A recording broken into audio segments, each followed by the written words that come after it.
Hi everyone, my name is Phong. I'm going to talk about our work explore image deblurring via blur kernel space. Motion blur occurs due to camera shake or rapid movement of objects in a scene. This paper mainly addresses the problem of image deblurring. That is, given blurry images, our task is to produce the corresponding sharp images.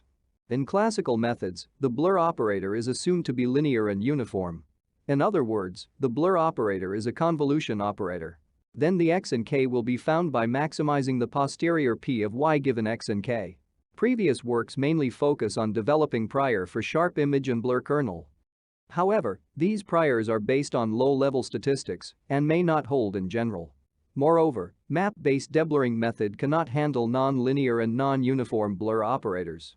Many deep deblurring models have been proposed over the past few years and achieved very impressive results.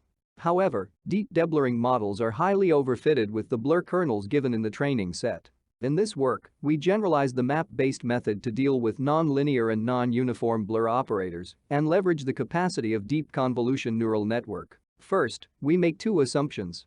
There exists a blur operator family parameterized by k such that for all sharp image x and blurry image y, there exists k such that y equals f of x and k. We also assume that k can be recovered from x and y by a function g. Having f and g, we can perform deblurring-related tasks, such as blind image deblurring or blur synthesis. To find f and g, we implement them by two neural networks. Given a training set of n pairs, f and g are jointly optimized by minimizing the expectation of the distance of the original blurry image and the reconstructed blurry image generated by the sharp image and the blur kernel extracted by g. Once the blur operator family f has been learned, we can use it for image deblurring. We seek to recover both the sharp image x and the blur kernel k to minimize the distance between the blurry image y and the fake blurry image f of x and k.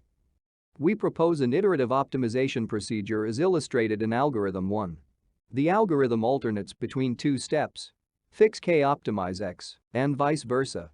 We also add a couple of regularizations on x and k to stabilize the optimization process, including gradient penalty and two-Lyra norm of the blur kernel.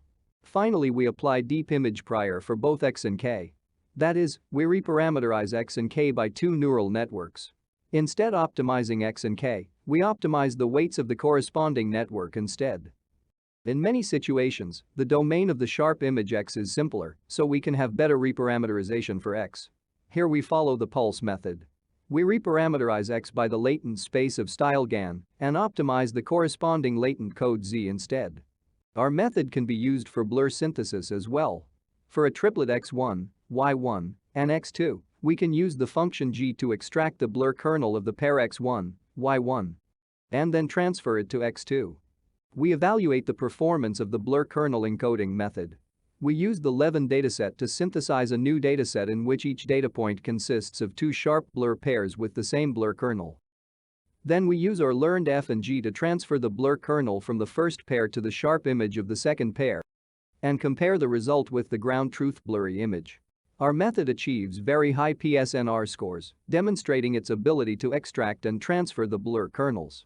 For standard deblurring datasets, we use our method to create the corresponding synthesized datasets by randomly swapping blur kernels between the image pairs.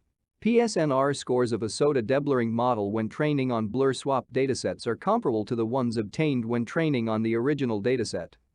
We now evaluate our blind image deblurring method and compare it to other methods in a cross-domain setting. Our method consistently generates sharp and visually pleasing results. We compare our deblurring results and different baseline methods on face deblurring task. Our method shows superior performance compared to other methods. We show some visualization of the blur synthesis method. Here we transfer the blur kernel of the pairs in the middle to the sharp images in the first column. We can see that the results on the last column fully preserve the context of the corresponding sharp images, and the blur looks similar to the source blurry images. We have proposed a method to encode the blur kernel space of an arbitrary dataset of sharp blur image pairs and leverage this encoded space to solve some specific tasks such as image deblurring and blur synthesis. Feel free to access our paper and code for more details. Thanks for watching.